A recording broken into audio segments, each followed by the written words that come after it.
लाखों की भीड़ में एक भक्त था, मगर उसके पास ये धन वैभव नहीं था। और उस भक्त का नाम क्या था? विदुर जी। और कहते हैं जब जिसके पास ये नहीं होता है ना, वो सबसे पीछे हो जाता है। लाखों की भीड़ के पीछे विदुर जी महाराज और टकटकी लगाए मेरे मुरली वाले कृष्ण को देखने लग रहे। मन में विचार आया कि हे गोपाल भाई, तेरे पास बड़े बड़े लखपति, बड़े बड़े धनवान लोग, बड़े बड़े उद्योगपति कृष्ण तेरे दर पे आते हैं। हे गोपाल, मेरे पास तो कुछ भी नहीं है कन्हैया। हे माधव, मेरे पास यह धन वैभव नहीं है जो मैं भी तेरे सामने खड़ा हो जाऊं। गोपाल, कन्हैया, मेरे पास कुछ भी नहीं है, मगर ऐसे टकटकी लगाए देख रहा था। क्या गोपाल निर्धन को भी देखता है क्या? क्योंकि भगवान के लिए कोई सोना लुटा रहा था, कोई चांदी लुटा रहा, कोई भगवान के लिए धन दे रहा था, कोई हीरा मोती जवाहरात दे रहा था। और सुनो, जो भगवान के लिए दान कर रहे थे ना, जो धन सोना चांदी बरस रहा था, भगवान को सब में से बदबू आ रही थी, खुशबू नहीं आ रही थी। और मेरा कन्हैया पता है किससे देख रहा है? जो लाखों की भीड़ में सबसे पीछे विदुर जी महाराज खड़े थे ना, मेरा कन्हैया काका विदुर जी को ही देख रहा था। मेरा कृष्ण जोर जोर से चिल्ला रहा था, अरे ओ काका जी, काका विदुर जी, राधे राधे राधे राधे। भगवान ऐसे चिल्ला रहे थे। और सुनो, विदुर जी महाराज इतने प्रसन्न हो गए, आज गोपाल मेरी तरफ देखने भी लग रहा है। भगवान श्री कृष्ण परमात्मा त्रिलोकपति भगवान मेरी तरफ देखने लग रहे।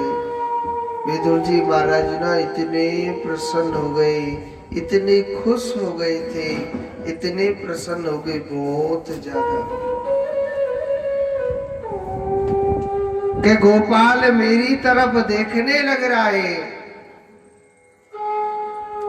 ऐसा नहीं है मेरा कृष्ण धनवानों को देखता है, ऐसा नहीं है कि भगवान निर्धन को देखता है। जिसके अंदर भाव हो,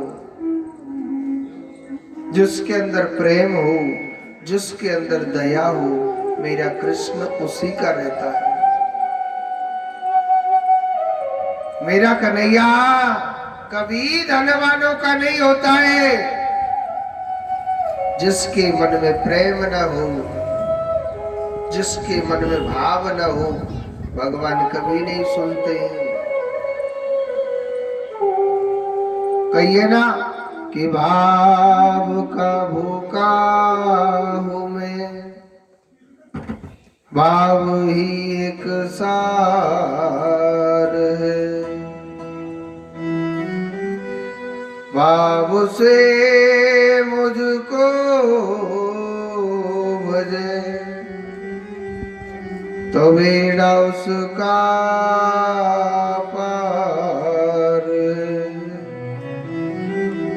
मेरा गोपाल, मेरा कृष्ण, वो सिर्फ तुम्हारे भाव का भूखा है, प्रेम का भूखा है।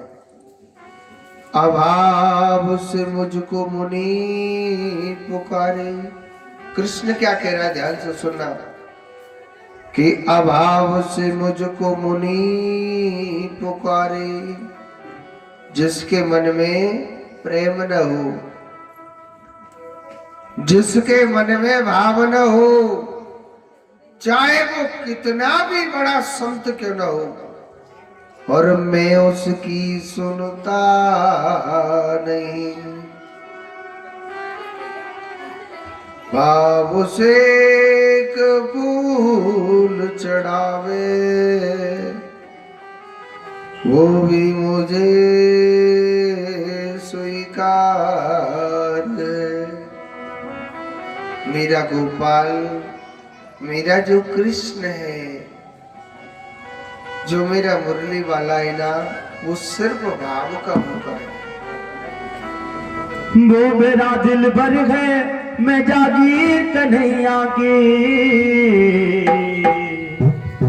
वो मेरा दिल भर है, मैं जागीर कन्हैया की। दिल के शीशे में चढ़ गई तस्वीर कन्हैया की। दिल के शीशे में चढ़ गई तस्वीर कन्हैया की।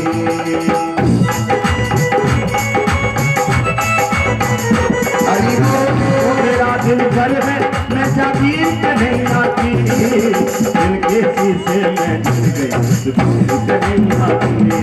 दिल के शीशे में चढ़ गई तस्वीर कन्हैया की।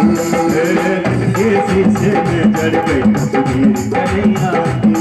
हर दिल के शीशे में चढ़ गई तस्वीर कन्हैया की।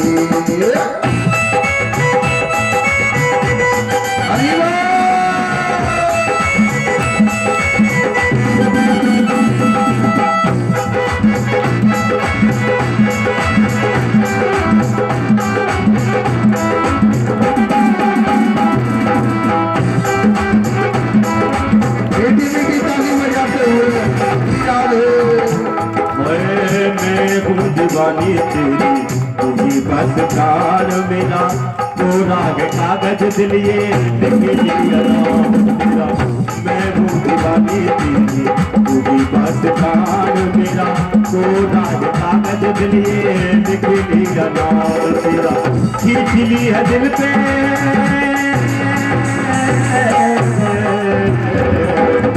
खींच ली है दिल पे ये लकीर कन्हैया की। दिल के शीशे में चढ़ गई कन्हैया की। दिल के शीशे में चढ़ गई तस्वीर कन्हैया की।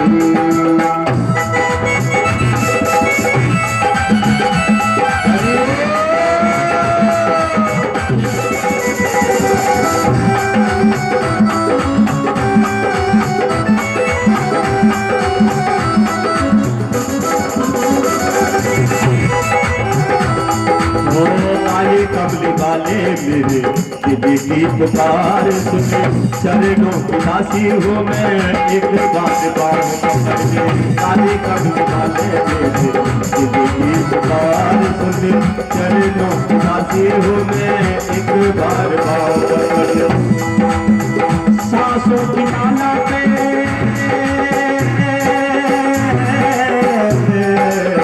सांसों की माला पे आखिर कन्हैया की।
हो नगर ढिढोरा पीट दे, प्रेत न करे रोको दिल के शीशे में चढ़ गई, दिल के शीशे में चढ़ गई सुमेर कन्हैया के।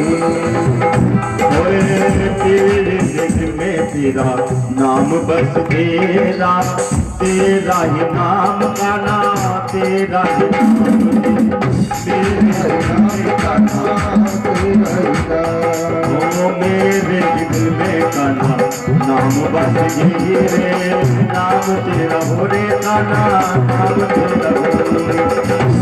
ओए खींची ली है चुनरी,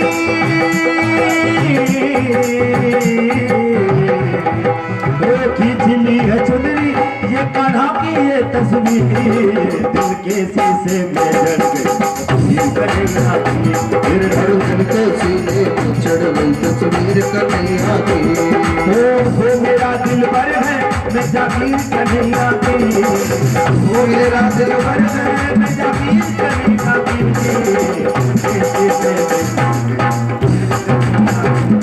हर दिल के सीने में चढ़ गई तस्वीर कन्हैया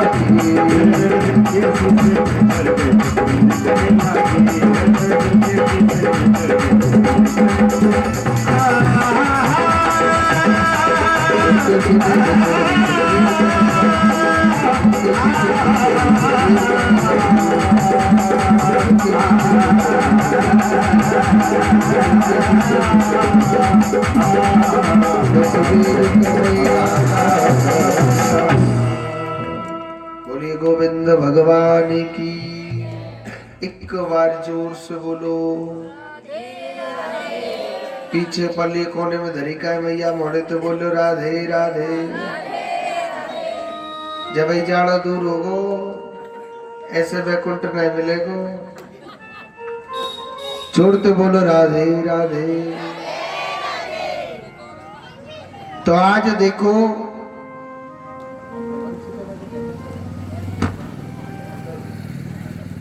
देखो मेरे परम पिता परमात्मा भगवान नारायण सुखदेव जी महाराज कहते हैं परीक्षित, तो इधर देखो परम पिता परमात्मा की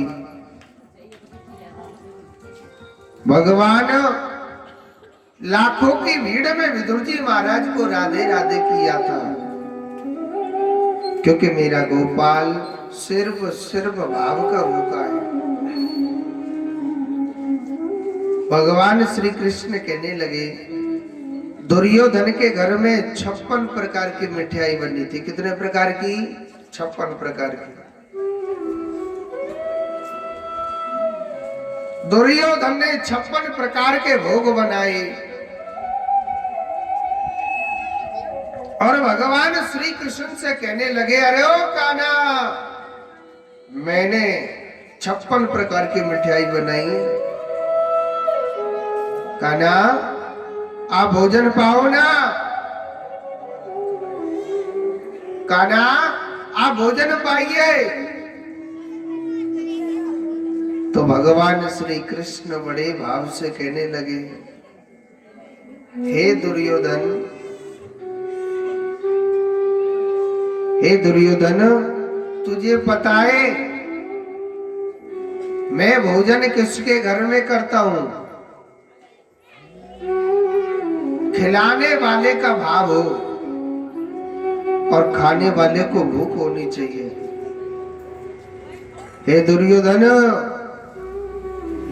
ना तो तेरा भाव है खिलाने का, तेरा क्या भाव है 56 प्रकार की मिठाई,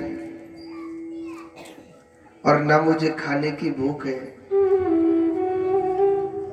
दुर्योधन वैसे तो मेरा निमंत्रण काका विदुर जी के घर में है, और सुनो विदुर जी के घर में का अन्न का दाना तक नहीं था, और विदुर जी के घर में कोई निमंत्रण नहीं था। विदुर जी महाराज सोचने लगे भगवान मेरे घर भोजन करने आएंगे, भगवान मेरे घर पर भोजन करने के लिए आएंगे। विदुर जी महाराज जैसे थे तुरंत भग दिए, दौड़ पड़े और अपनी पत्नी विदुरानी से कहने लगे अरियो विदुरानी, भगवान श्री कृष्ण परमात्मा हमारे घर भोजन करने आ रहे हैं। और हमारे घर में एक अन्न का दाना तक नहीं है। हे विदुरानी, गोपाल हमारे घर भोजन करने आ रहा है, घर में कुछ है क्या खाने के लिए? है? अरे घर में कुछ है क्या खाने के लिए? विदुरानी कहने लगी, आज तो हमारे घर में अन्न का दाना तक नहीं है। कहते हैं, एक बात बोलो, जब गरीबी आती है ना, मेरा कन्हैया बड़ी बड़ी परीक्षा लेता है। वो मुरली वाला घोर गरीबी में बड़ी बड़ी परीक्षा लेता है मेरा कृष्ण। विदुरानी तो कहने लगी, हमारे घर में अन्न का दाना तक नहीं और भगवान भोजन करने के लिए आ रहे हैं, क्या खिलाएंगे? भगवान निराश हो जाएगा, क्योंकि भगवान तो भगवान है। भगवान 56 प्रकार की मिठाई खाते होंगे, हमारे पास तो एक प्रकार की भी मिठाई नहीं। विदुर जी महाराज कहने लगे, हे विदुरानी, कुछ गहना है क्या तेरे पास? सेठ जी के घर पे गिरवी रखे आऊंगा, सेठ जी के घर पर गिरवी रख दूंगा। कैसे भी मैं कृष्ण को भूखा नहीं रहने दूंगा। मैं कान्हा के लिए भोजन लेकर के आऊंगा। विदुरानी कहने लगी, मेरे पास कुछ भी नहीं है। आपने सारा गहना सेठ जी के घर पे गिरवी रख दिया, तुलसी सेठ पे सारा रख दिया। आज तो मेरे पास कुछ भी नहीं है। और सुनो, विदुर जी महाराज सोचने लगे, चाहे मुझे अपने आप को गिरवी रखना पड़े, मैं कृष्ण के लिए भोजन लेकर के आऊंगा। इधर विदुर जी सेठ जी के घर जा रहे हैं। और सुनो, थोड़ी देर में कन्हैया विदुर जी के घर पर पहुंच गया।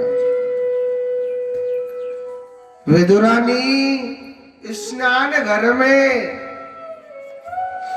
स्नान करने लग रही थी और मेरा कन्हैया दरवाजा खटखटाने लग रहा है। हरिओ काकी, काकी, मैं कृष्ण तेरे घर पर चल करके आया हूं।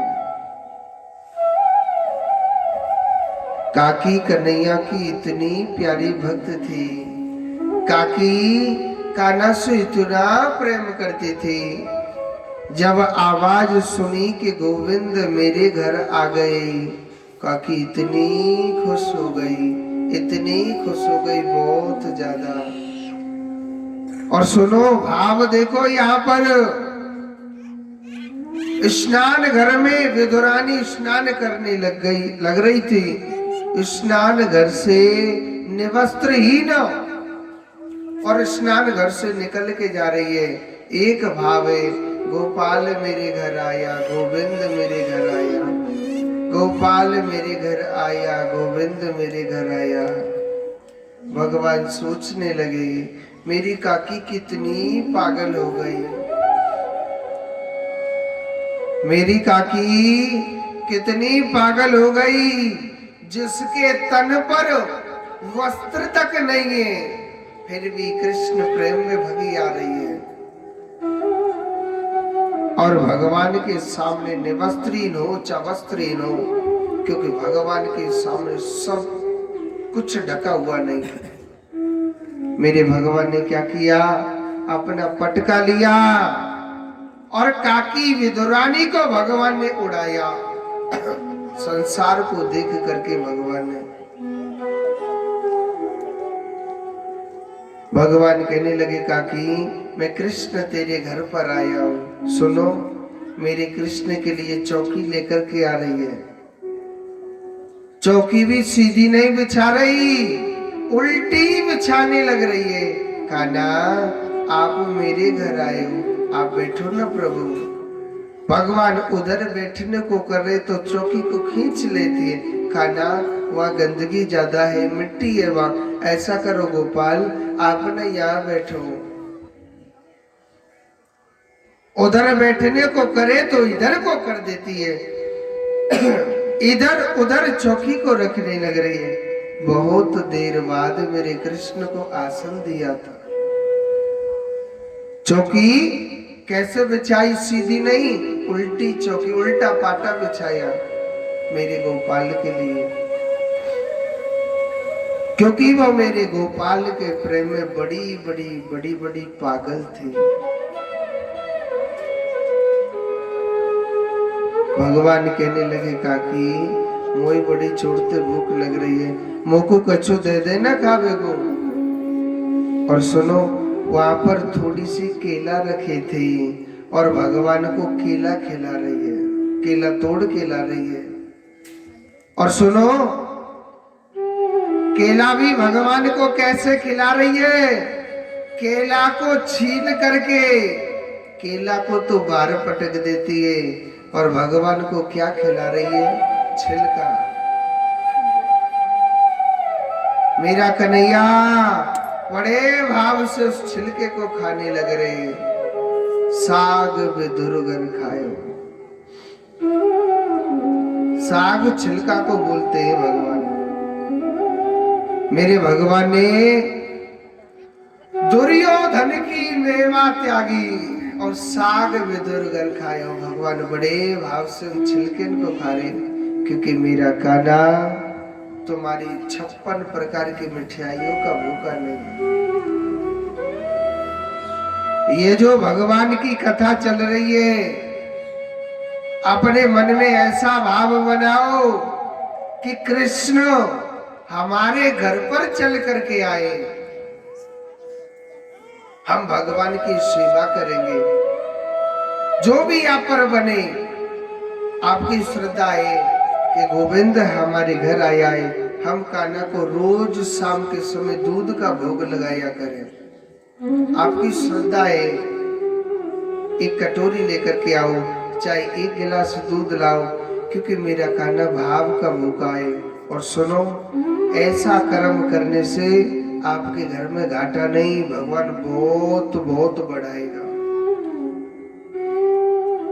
ऐसा भाव बनाओ कि 7 दिन के लिए ये जो खेतड़ी नगर है, ये एक वृंदावन बना हुआ है।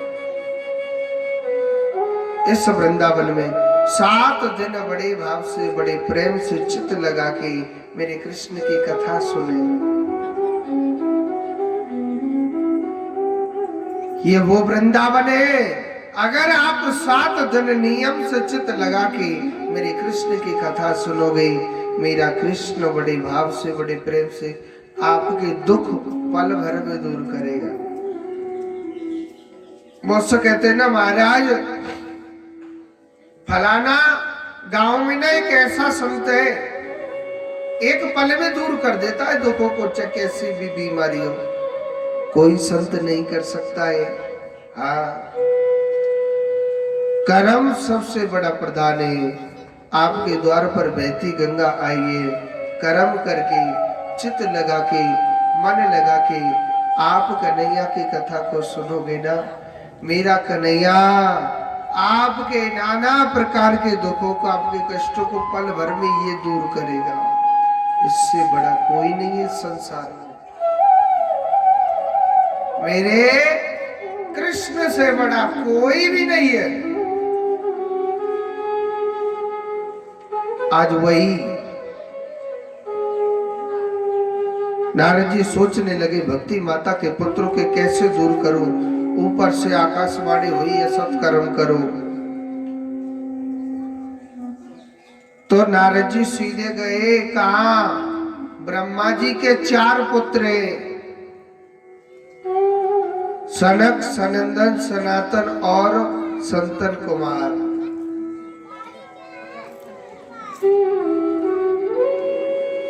सनक, सनंदन, सनातन और संतन कुमार, ये ब्रह्मा जी के 4 पुत्र। उनके पास गए, उन्होंने कहा कि महाराज सत्कर्म क्या है। उन्होंने भागवत कथा बताई। और आज भक्ति माता के पुत्रों के कष्ट को दूर करने के लिए भागवत कथा सुना रहे हैं। सनत कुमार जी कहते हैं, नारद जी चाहे कितना भी बड़ा पापी क्यों ना हो, चाहे कितना भी बड़ा पापी क्यों ना हो,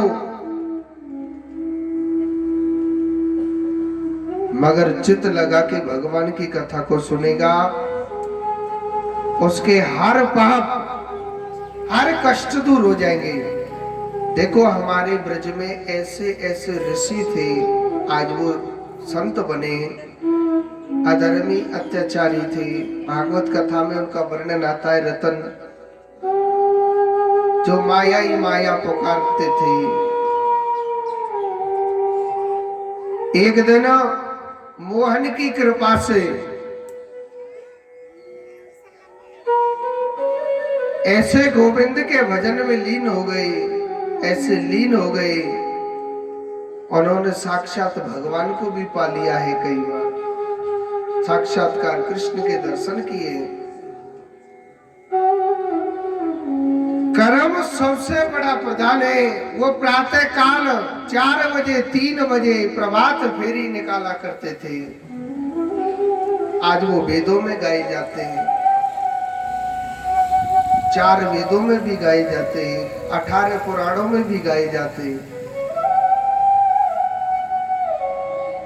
कर्म सबसे बड़ा प्रधान है।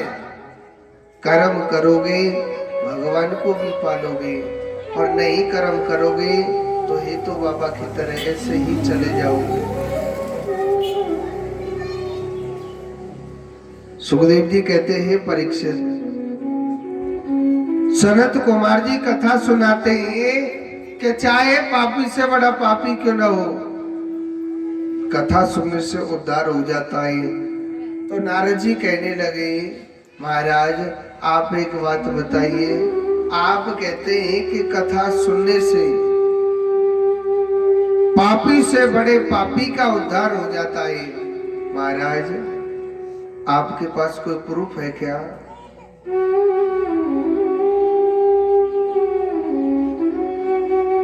उन्होंने कहा कि हाँ मेरे पास प्रूफ है कि एक आत्मदेव नाम के पंडित जी थे। पंडित जी भगवान का भजन करते थे, पंडित जी भगवान का चिंतन करते थे। उनके पास एक छोटा सा दुख था, और दुख क्या था कि उनकी पत्नी पर कोई संतान नहीं होती थी। पंडित जी के पास दुख क्या था कि घर में तुलसी का वृक्ष लगाते। कहते हैं कि हमारे हिंदू धर्म में हर घर में तुलसी का वृक्ष होना जरूरी है।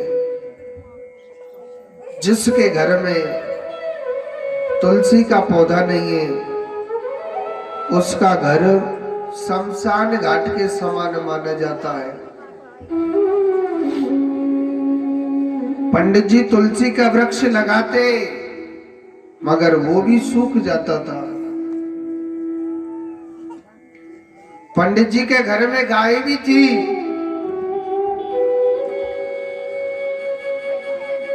गौ माता रखते थे, गौ की सेवा बहुत करते थे।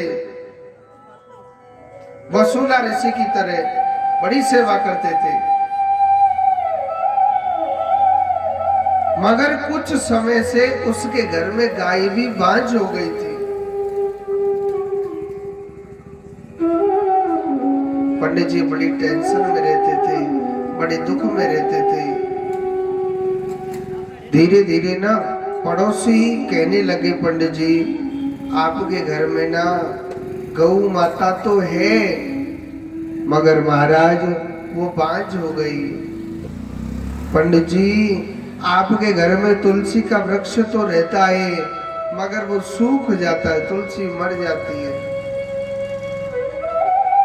पंडित जी एक ही बात कहते थे, भैया सब कान्हा की इच्छा है, हम क्या करें। धीरे धीरे पड़ोसी कहने लगे, महाराज आपके घर में बेटा नहीं है तो आपके घर में भूत आ गए, आपके घर में प्रेत आ गए, हजारों बातें बताई। आप महाराज किसी को दिखाइए खिल्लोवार को, ताकि आपके घर में सुख प्राप्त हो जाए।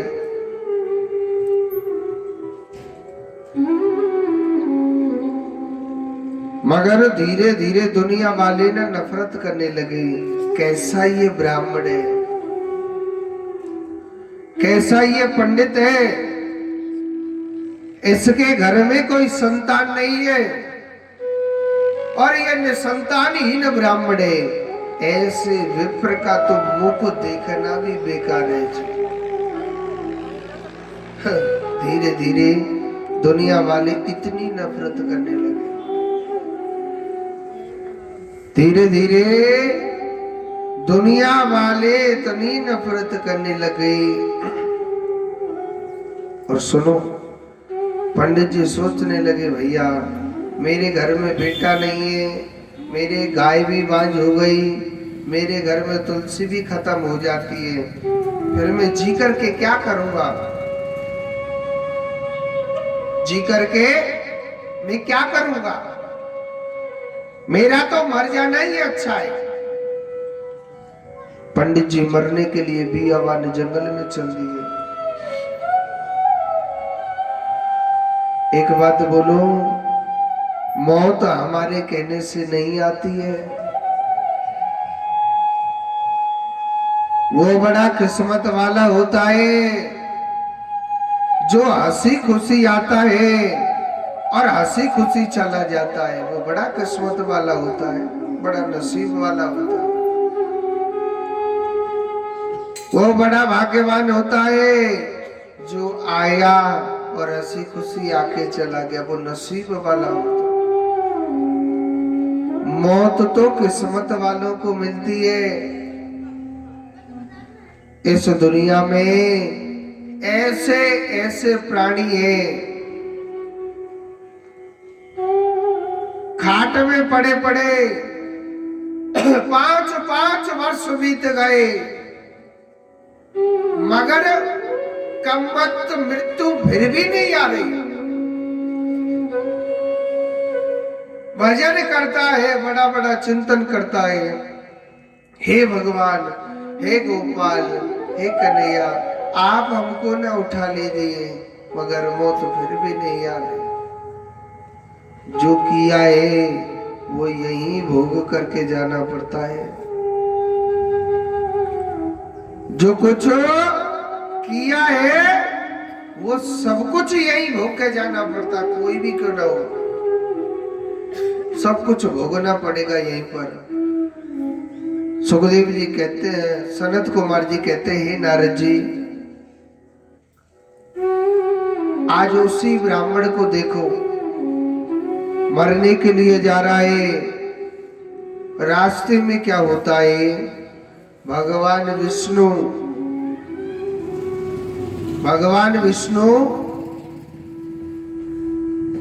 बियावान जंगल में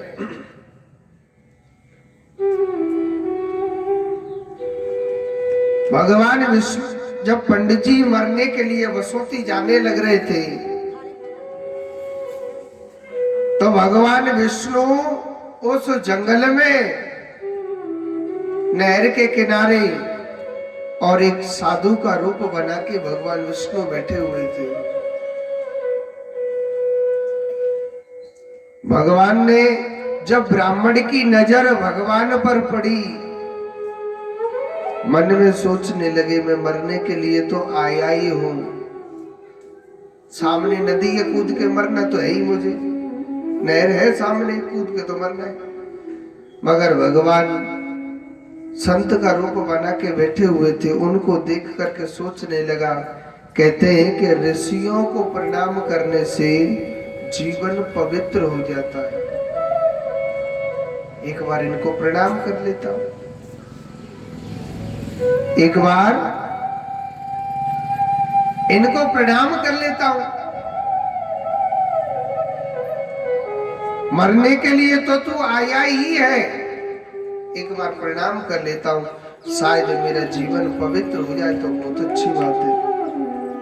प्रणाम किया महाराज, मैं आपको प्रणाम करता हूँ। भगवान ने अपनी आंखें खोली, कहने लगे हे ब्राह्मण क्या बात है, आप ऐसे लगते हो न जाने कितने ज्ञानी ध्यानी ब्राह्मण हो, मगर जो आपका ललाट है, आपका चेहरा है महाराज बड़ा दुखी सा लग रहा है, क्या कष्ट है आपके? हे ब्राह्मण हमको बताओ ना। पंडित जी कहने लगे महाराज क्या बताऊं, बड़ा दुखी हूं महाराज, मैं भगवान का भजन करता हूं, भगवान की वेद पढ़ता हूं, वेद का ज्ञान देता हूं, मगर महाराज मेरी पत्नी पर कोई संतान नहीं होती। गऊ में घर में गऊ माता भी रखता हूं, घर में गऊ माता रखता हूं, मगर महाराज कुछ समय से गऊ माता भी बांझ हो गई। महाराज ऐसी कोई कृपा करो ना, मेरे घर में कोई संतान होनी चाहिए। तो भगवान उसे समझाने लग रहे हैं, जीवन दो दिन का है पगले, काहे रो ना धो न रे, जितनी भर दी मेरे चावल चाबी,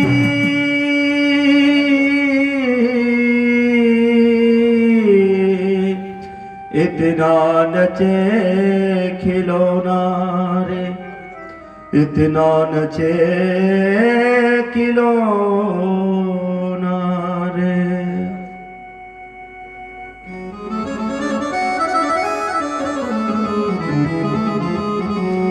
हो क्या भरोसा है इस जिंदगी का, हो क्या भरोसा है इस जिंदगी का, साथ देती है किसी का साथ देती नहीं है किसी का। क्या भरोसा है इस जिंदगी का, क्या भरोसा है इस जिंदगी का, साथ देती नहीं है किसी का साथ देती नहीं है किसी का।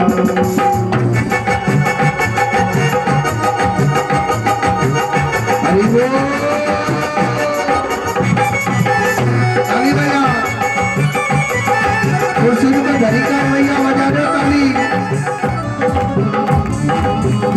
सांस रुक जाएगी चलते चलते, समा बुझ जाएगी जलते जलते, सांस रुक जाएगी चलते चलते, समा बुझ जाएगी जलते जलते, सांस रुक जाएगी चलते चलते, समा बुझ जाएगी जलते जलते, सांस रुक जाएगी चलते चलते, समा बुझ जाएगी जलते जलते।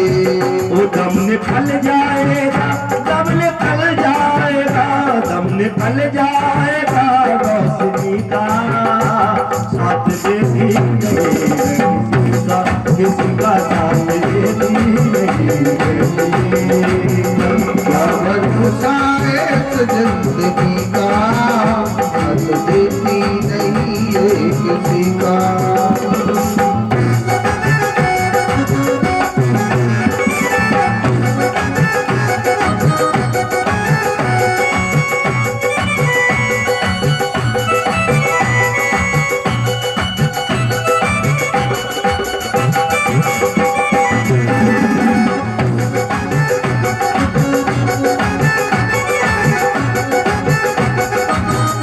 ताली बजा लो, हरि बोल। भैया ना राम रहे ना रहीम रहे, भैया राम रहे ना रहीम रहे, लेकिन जो आए जगत में केवल उनके नाम रहे। ना ही पांडव ना ही घनश्याम, ना नाही पांडव नाही कौरव नाही श्री घनश्याम रहे। जो आए जगत में केवल बोलेंगे नाम रहे। ये दुनिया हकीकत पुरानी पे चल के रुकना है इसकी रवानी। ये दुनिया हकीकत पुरानी इसकी रवानी।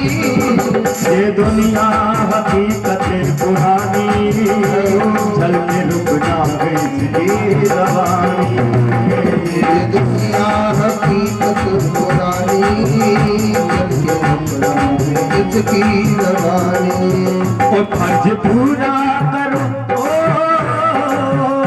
फर्ज पूरा करो बंदगी का साथ देती किसी का साथ देती क्या भरोसा इस जिंदगी का, क्या भरोसा इस जिंदगी का, साथ देती नहीं ये किसी का साथ देती।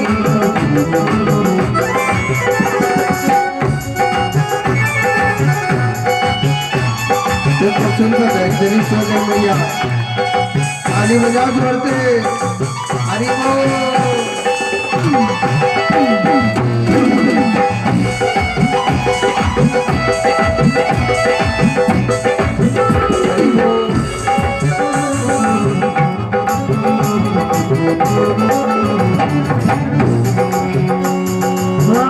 हम रहे ना मोहब्बत रहेगी, दासिरा अपनी दुनिया कहेगी।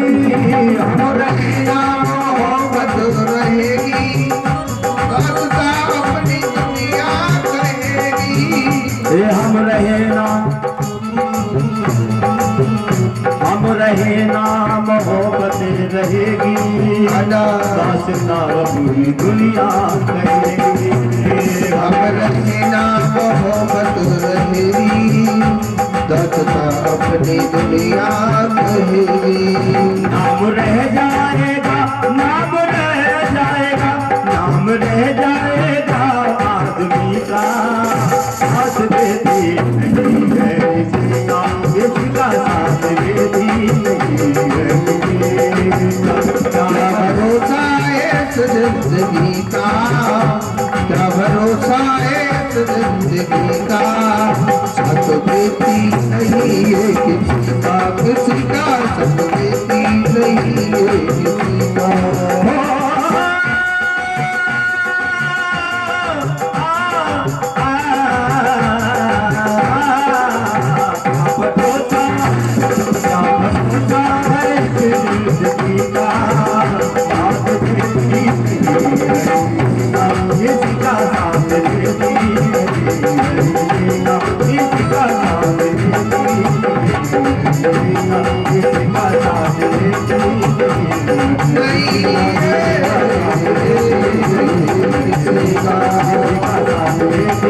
नहीं है किसी का।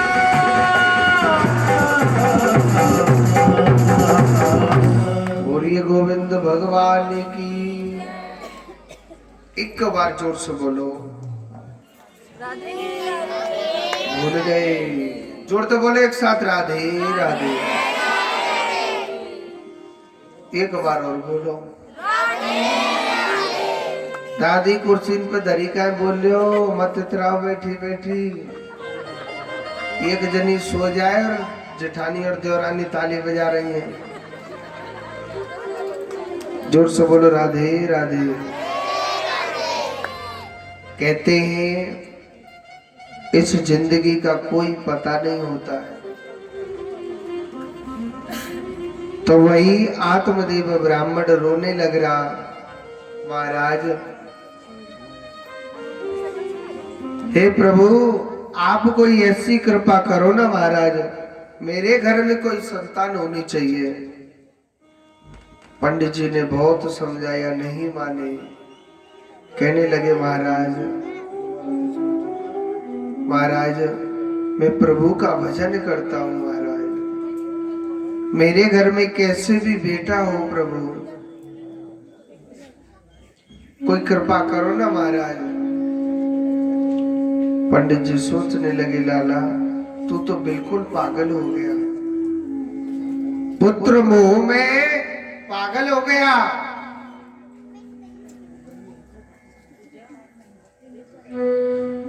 भगवान सोचने लगे क्या करें। और सुनो, पंडित जी ने धमकी दे दी, महाराज जी अगर मेरे घर में बेटा नहीं हुआ,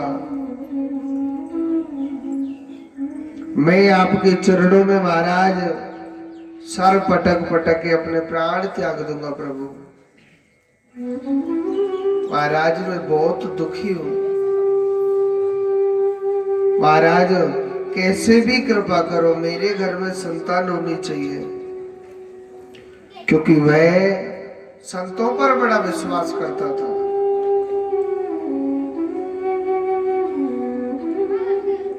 ऋषि ने क्या किया, एक फल दिया, ले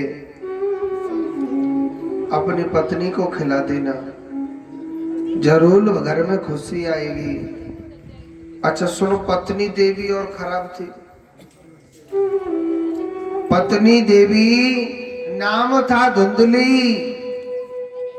पति जब घर पे रहते थे तो लोटा लेकर के कल्लो काकी की तरह और थाली लेकर के पूजा के दरवाजे पर खड़ी रहती थी। पति आ जाता था जब,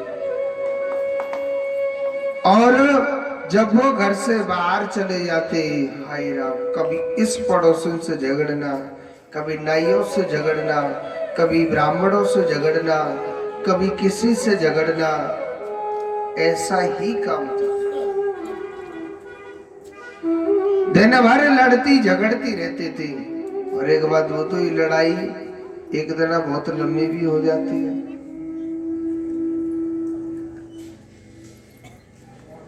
पति फल लेकर के आए, कहने लगे आप इस फल को खा लेना, आपके घर में जरूर कोई ना कोई खुशी आएगी,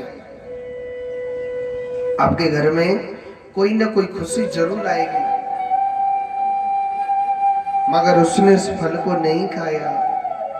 सोचने लगी इस फल को खा लूंगी, नाना प्रकार की गर्भ पीड़ाएं सताएंगी मुझे, नाना प्रकार की गर्भ पीड़ाएं हो जाएंगी मुझे, ऐसा करना चाहिए न रहेगा। बांस तो न बजेगी बांसुरी।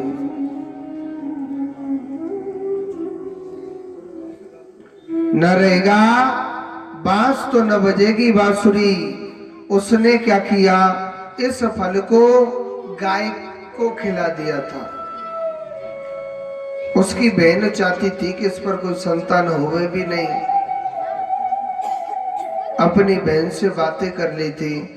उसकी बहन ने बोला था कि मेरे गर्भ में बच्चा है, इस बच्चे को न तू ले लेना। अपने पेट पर एक मोटा सा कपड़ा बांध दिया।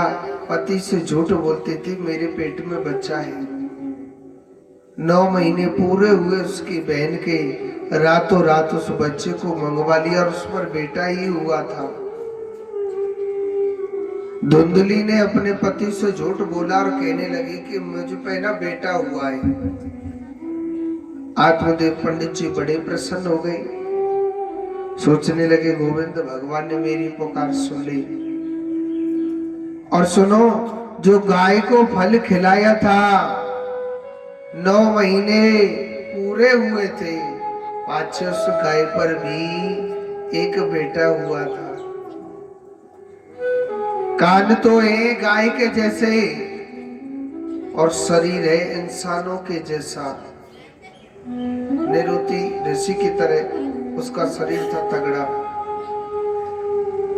गऊ से पैदा हुआ, नाम क्या रख दिया, गऊ करण। बोलिए गौ करण जी महाराज की जय। धुंधली पर बेटा हुआ।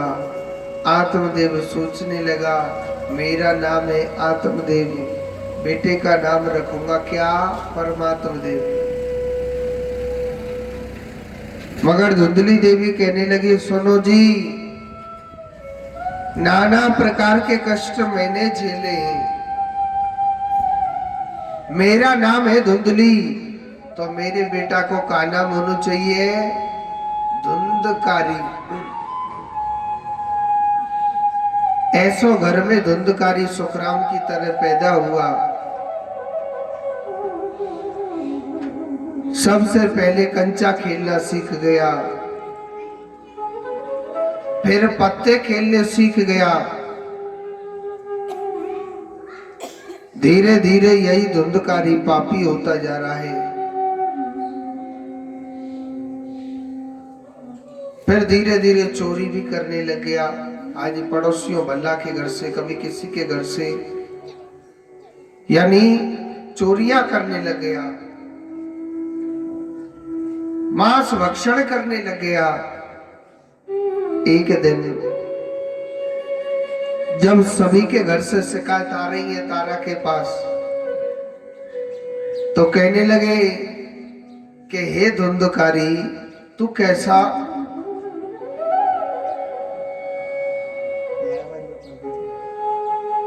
धुंधकारी, तू मेरा कैसा पुत्र है?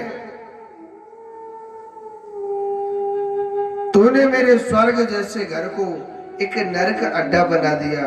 कैसा तू मेरा पुत्र है? वही पुत्र कहने लगा, ए पिताजी चुप हो जाइए, आज से इस घर में ऐसा ही होगा।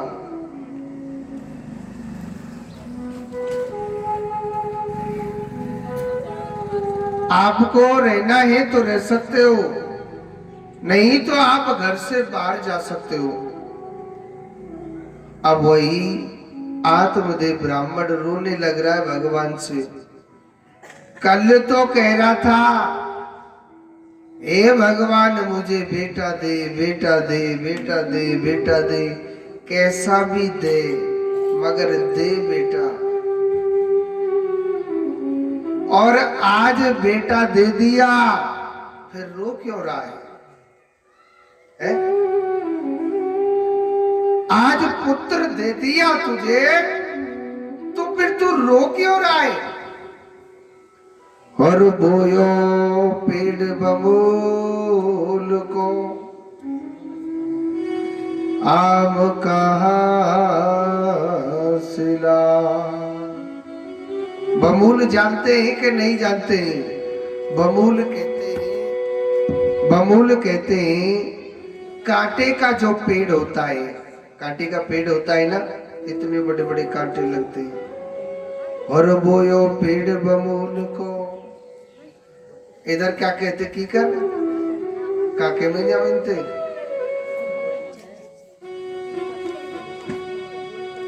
आम कहाँ से ला। अरे भैया, कांटे का बीज डाल करके और भजन करने लग जाए कि हे भगवान यहाँ पे आम लग जाए, आम लग जाए, आम लग जाए। आम कैसे लगेंगे? नहीं लगेंगे। अरे भैया, तूने कांटे का बीज डाला है तो कांटे ही लगेंगे। अगर आम की गुठली डालता तो आम भी लगते, मगर फिर भी तो भजन कर ले। अब नहीं करेगो तो जिंदगी में कबू राम को नाम नहीं लेगो। हाँ, और एक बात बोलूं, बहुत से लोग कहते ना महाराज अभी से क्या करेंगे, भजन करके आराम से बुढ़ापे में भजन ही करेंगे। कहते कि नहीं कहते? दादियों कुर्सी पे धरी का है, सुन लियो, ये तो चल दे उठ के नहीं। बहुत से कहते ना कि बुढ़ापे में भजन करेंगे। बुढ़ापे में चैन से नींद तक नहीं आवे। बुढ़ापे में पोता पोती कहो न माने, न बात सुने, कोई बात तक नहीं सुनता है। बुढ़ापा उससे कहते, बुढ़ापा किससे कहते पता है? जिसको नाना प्रकार का दुख देखना है, नाना प्रकार का कष्ट भोगना है, उससे कहते हैं बुढ़ापा। बहुत सी माताएं कहती है ना महाराज मेरे छोरा को ब्याह भयो, फिर तो वो माला लेके हाथ, माला लेके नहीं, सिर्फ भजन करती रहूंगी, हरे कृष्ण हरे राम हरे कृष्ण हरे राम। कितनी मैयन के घर में कितनियों की बहू आ गई, सच बताना क्या आप फ्री हो गई क्या, और ज्यादा टेंशन में बंध गई होगी। हाँ, जो कह देना मेरे छोरा को ब्याह एगो, फिर तो मैं फ्री हूं, फ्री ना दारी के, जब तू और ज्यादा बंध जावे को ग्रस्त जीवन में। फिर बहुत से लोग क्या कहते हैं, महाराज एक पोता है जा बस, वही हम खिलाते रहेंगे और आराम से भजन करते रहेंगे। कितनों के पोता हो गए, कोई माला लेके बैठो, देखो कहा देता, कोई नया भजन करे। अरे दारी के पोता है जा भगवान, कथा सुनावी जब भेजेंगी मम्मी जी को, मम्मी जी पोता को ले जाओ साथ में, खिलाती रहना और वही कथा सुनती रहना, है ना, सही है ना। हाँ, जब और ज्यादा माया में लिप्त हो जाएगा। और सुनो, जाने जवानी में भजन नहीं करो ना, वो बुढ़ापे में जिंदगी में नहीं कर सके। हमारे यहाँ फूला डोले आ जाओ, नहीं भजन करे बुढ़ापे में, क्योंकि जवानी में प्रभु की भक्ति नहीं करी, बुढ़ापे में काते दे दे को मांगो भक्ति। हमारे ब्रज का एक भजन है, ताली बजाइयो। भजन क्या है, हर ना राम नाम लीनो तेने भरी जवानी में, हर तू नरेश भैया का ध्यान चल लो, देखो सब लो। हर ना राम नाम लीनो तेने भरी जवानी में, हर तू डूब के मर जइयो सुन